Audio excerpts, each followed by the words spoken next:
पेट में गैस बनाने वाली एक ऐसी बीमारी के बारे में इस वीडियो के अंदर बात करते हैं जो कि आजकल काफ़ी कॉमन है। मेरा नाम डॉक्टर रेहान है और मैं यूके में एज़ अ डॉक्टर प्रैक्टिस कर रहा हूँ। स्मॉल इंटेस्टाइन बैक्टीरियल ओवरग्रोथ इस बीमारी का नाम है, जिसको सीबो भी बोला जाता है। ये एक ऐसी बीमारी है जिसकी अलामात के अंदर अक्सर लोगों को पेट के अंदर बहुत ज़्यादा गैस का महसूस होना, या अक्सर लोगों को इसके साथ बहुत ज़्यादा ब्लोटिंग फ़ील होती है, पेट में दर्द भी हो सकती है, कब्ज़ का भी शिकार रह सकते हैं। इस बीमारी के अंदर अक्सर लोगों को डायरिया या लूज़ मोशन भी हो सकते हैं, और उस डायरिया की ख़ास बात ये होती है कि जो स्टूल्स होते हैं उनको फ्लश करना मुश्किल होता है, क्योंकि स्टूल जो है बहुत ज़्यादा ग्रीज़ी होते हैं।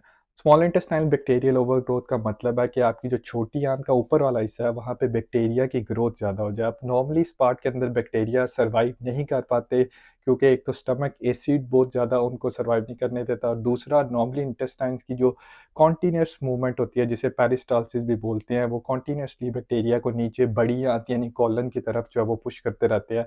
लेकिन वो लोग जो कि मैदे में तेज़ाब कम करने वाली गोलियाँ जैसे कि ओमेप्राज़ोल, एसोमेप्राज़ोल या लांसोप्राज़ोल या ऐसी किसी भी ग्रुप वाली मेडिसिन के ऊपर होते हैं।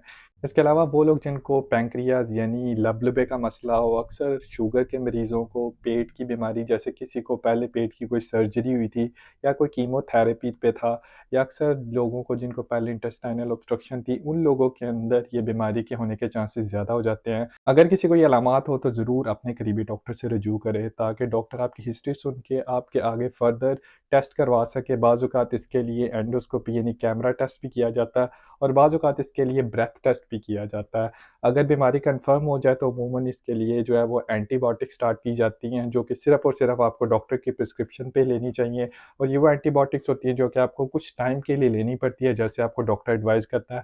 रिफैक्सिमिन इस टैबलेट का नाम होता है, और ये दवाई और सिर्फ डॉक्टर की प्रिस्क्रिप्शन पे लेनी चाहिए, क्योंकि उसके और बहुत ज़्यादा साइड इफ़ेक्ट्स होते हैं। अगर आपको मेरी वीडियो अच्छी लगे तो ज़रूर दूसरे लोगों के साथ शेयर कीजिए, और इस बीमारी के बारे में अवेयरनेस क्रिएट कीजिए, और मेरे चैनल को फॉलो और सब्सक्राइब कर लीजिए।